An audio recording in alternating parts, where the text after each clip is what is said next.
네, 금일은 아사의 교만이라는 말씀의 제목으로 함께 하나님의 말씀을 나누고자 합니다.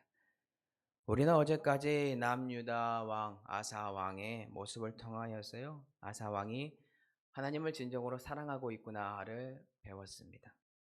아사 왕이 하나님 앞에서 한 일들이 어떠한 것들이 있었나요? 아사 왕은요, 여호와 앞에서 여호와 보시기에 성과 정의를 행하였습니다. 그리고 우상들을 제거하였고 여호와 하나님을 찾았습니다. 그러므로 아사 왕의 마음이 하나님 앞에서 일평생 온전하였다라는 것을 우리는 배웠어요. 네, 오늘은 그러한 모습에서 벗어나서 말년이 된 아사의 모습 속에서 드러난 교만에 대하여 함께 살펴보고자 합니다. 아사 왕이 다스리던 시절에 북이스라엘을 다스리던 왕이 있었습니다. 그 왕의 이름은 바사인데요. 이제 그가 남유다를 치러 올라옵니다. 그리고 라마를 건축하기 시작합니다. 그러므로 북이스라엘의 바사 왕은요, 자기 나라 백성들이 남유다로 들어가거나 유다에서 나오는 것을 막으려고 합니다. 이 아사의 태도에 관하여 우리는 오늘 집중적으로 하나님의 말씀을 나누고자 합니다. 어제까지 들었던 역대하 15장까지의 마음의 상태인 아사 왕이었다면 지금 이러한 상황 가운데 어떠한 선택을 했을까요? 두말할 필요 없이요. 당연히 여호와 하나님만을 의지하고 찾았을 것입니다. 그런데 오늘 본문의 아사 왕은 좀 다릅니다. 그가 하나님과 함께함으로 구스의 100만 대군을 이기고 하나님 덕분에 전쟁이 없이 편안했던 시절을 잊어버린 것 같습니다. 그리고 그가 선택한 방법에 우리가 집중을 할 것인데요. 아사 왕이 선택한 방법은 이것입니다. 금일 본문 2절인데요. 아사가 여호와의 전 곳간과 왕궁 곳간의 임금을 내어다가 다메섹에 사는 아람 왕 베나단에게 보내며 이르되 아사 왕이 지금 여호와의 전 곳간과 왕궁 곳간에 있는 은금 누구에게 주었나요? 바로 이방 나라 국가인 아람 왕 베나단에게 주었습니다. 그 이유는 하나님을 의지하던 아사 왕이 이제 하나님을 의지하지 않고 그분을 버리고 인간적인 방법으로 아람 왕 베나단에게 은과 금을 주어 북이스라엘을 이길 계략을 펼쳤다라는 것입니다. 참고로 아람 왕 베나단은요, 북이스라엘과 동맹을 맺은 동맹 국가입니다. 그런데 아사 왕이 그 점을 노려 은과 금으로 베나단을 포섭하여 북이스라엘과 세운 약조를 깨뜨리고요, 자신과 약조를 맺어 북이스라엘을 이기고자 한다라는 것입니다. 인간적인 생각으로 아사 왕의 이 계략 살펴보면 어떠한가요? 인간적인 시점에서 본다면 이 계략 참으로 훌륭해 보입니다. 왜냐하면 이방 국가인 아람이 북이스라엘과 동맹 국가인데 그 동맹을 파기함으로 국방력을 약하게 만들고 그와 동시에 남유다인 자신의 나라와 동맹함으로 자기의 나라는 강해지고 상대편 나라인 북이스라엘을 쳐서 이기는 작전이기 때문에 인간적인 관점에서 훌륭한 작전입니다. 그럼 여기서 질문입니다. 이렇게 훌륭해 보이는 인간적인 방법인 아사 왕의 작전에 지금 누가 빠져 있습니까? 그것은 바로 이 전쟁 작전에 하나님이 철저하게 배제되었다라는 것입니다. 과거 하나님을 찾고 의지하고 우상을 깨뜨리던 아사 왕이었는데 지금 그의 신앙 도대체 어디로 간 것일까요? 그가 이러한 선택을 한 이유는 단 하나입니다. 현재 아사 왕의 마음의 상태가 하나님이 필요 없는 교만한 상태에 빠졌기 때문입니다.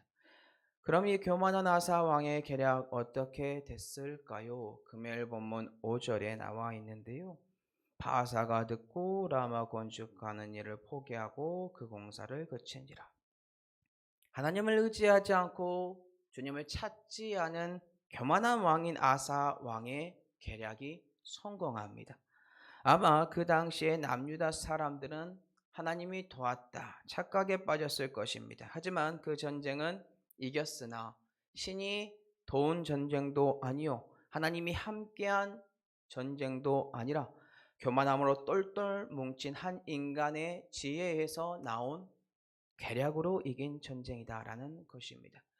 자, 이제 이 교만한 아사 왕에게 어떠한 기회가 주어지는데요. 어떠한 기회가 생기는지 아시나요? 선견자를 통하여서 자신이 지은 죄가 적나라하게 드러나게 되고 그것을 듣고 회개할 수 있는 기회가 아사 왕에게 주어집니다. 금일 본문 9절을 보도록 하겠습니다. 여호와의 눈은 온 땅을 두루 감찰하사 전심으로 자기에게 향하는 자들을 위하여 능력을 베푸시나니 이 일은 왕이 망령되이 행하였은즉 이후부터는 왕에게 전쟁이 있으리이다 하매 하나님이 보내신 선견자 하나님을 통하여 들은 아사 왕의 평가 어떻게 바뀌었나요? 아사 왕아 잘했다입니까? 아니면 아사 왕아 너는 망령되었다입니까? 하나님은 아사 왕에게 너는 지금 망령되었다라고 평가합니다. 그리고 이 평가의 결과는 너무나도 참혹한데요. 이 참혹한 결과와 과거에 하나님께 의지한 아사의 그 모습 한번 두 가지 말씀을 한번 비교해서 한번 보도록 할게요. 역대하 15장 19절과 역대하 16장 9절입니다. 15장부터 보겠습니다. 이때부터 아사 왕 제35년까지 다시는 전쟁이 없으니라. 오늘 본문 9절입니다.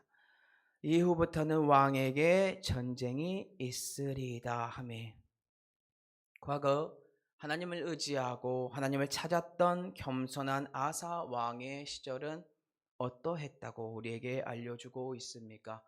하나님 덕분에 아사 왕의 나라가 전쟁이 없는 평화로운 나라였다라는 것입니다. 그런데 지금 아사 왕의 교만한 상태인 현재는 어떠하다라고 하죠?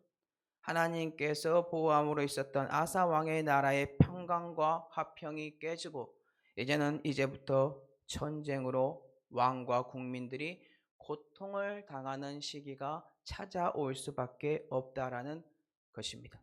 자, 그렇다면 문제는 이것인데요. 이러한 하나님의 경고의 말씀을 들은 아사 왕의 선택, 이 선택이 어떠했습니까? 아사 왕은 너무나도 충격적인 선택을 하므로 자신이 얼마나 교만한 상태로 변했는지 우리에게 보여주는데요. 금일 본문 10절입니다. 아사가 노하여 선견자를 옥에 가두었으니 이는 그의 말에 크게 노하였음이며 그때에 아사가 또 백성 중에 몇 사람을 학대하였더라. 아사 왕의 선택은요, 자신을 위하여 하나님의 말씀을 듣게 한 선견자인 하나니를 옥에 가두고 그의 말에 크게 노하고 선견자 하나니를 가둔 채 그를 고문하고 또한 방귀를 든 다른 백성들까지 힘으로 누르고 학대하는 교만한 사람이 되었습니다. 왜 지금 아사 왕이 분을 내고 화를 냈다고요? 자신의 지혜와 경험으로 사람을 의지하여 전쟁을 승리했는데 그 승리에 하나님의 사람이 와서 하나님의 말씀으로 책망하니까요. 즉 아사 왕의 마음이 이미 변질되어 겸손은 사라지고 교만으로 가득 차 버렸기 때문에 아사 왕은 분을 내고 화를 냈다라는 것입니다.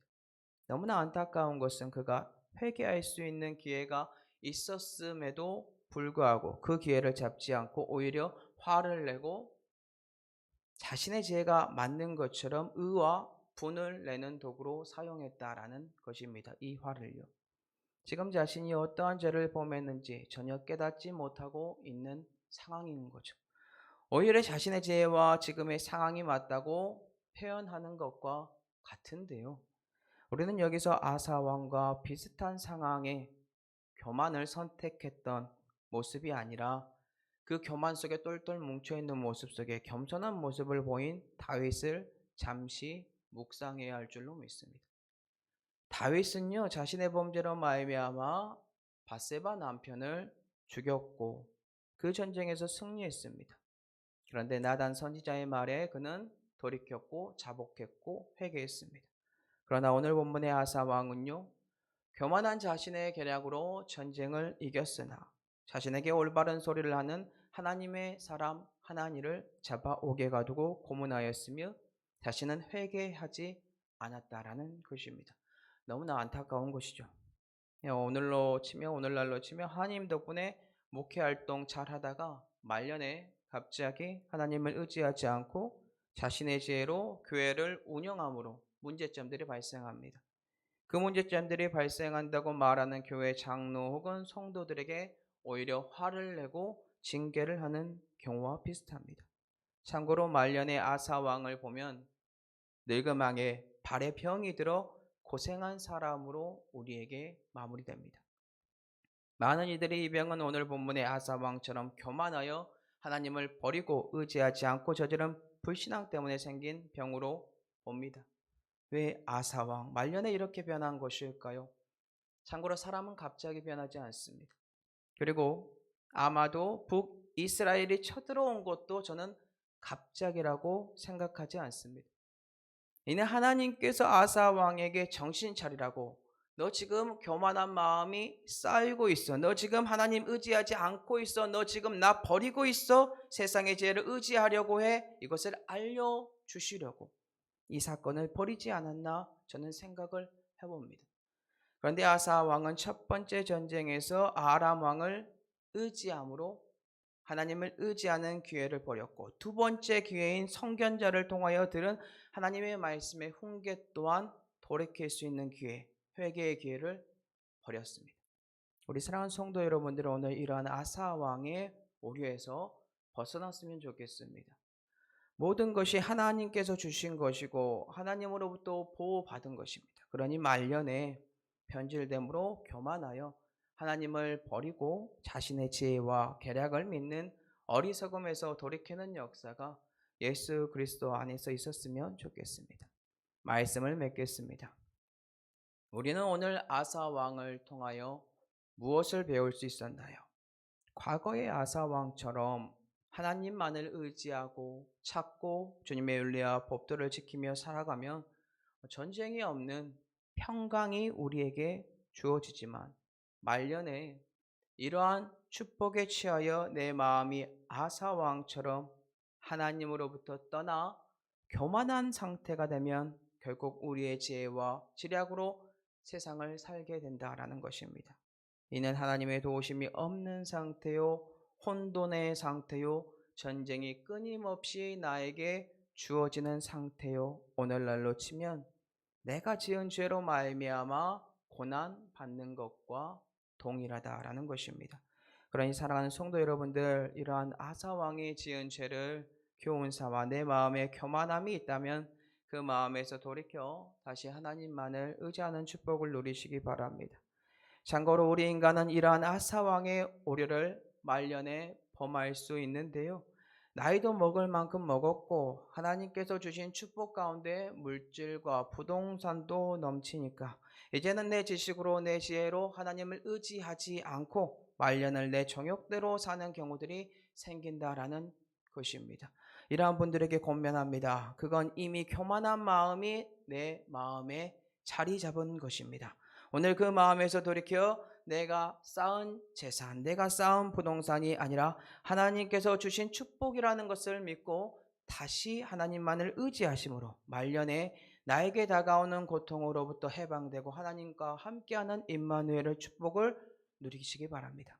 마지막으로 잠언 29장 23절을 보고 마무리하도록 하겠습니다. 사람이 교만하면 낮아지게 되겠고 마음이 겸손하면 영예를 얻으리라. 사람이 교만하게 되면 하나님께서 그 마음을 싫어하심으로 그 사람을 낮추십니다. 하지만 겸손한 자는 영광스러운 이 명예를 얻게 해주시고 높여주십니다. 오늘 말년의 아사왕의 모습인 교만한 모습으로 낮아지는 자들이 되는 것이 아니라 겸손한 마음으로 하나님만을 의지하심으로 말년에도 동일한 하나님의 영광스러운 명예들을 받는 은혜가 저와 사랑하는 성도 여러분들에게 흘러넘치기를 예수님의 이름으로 축복합니다.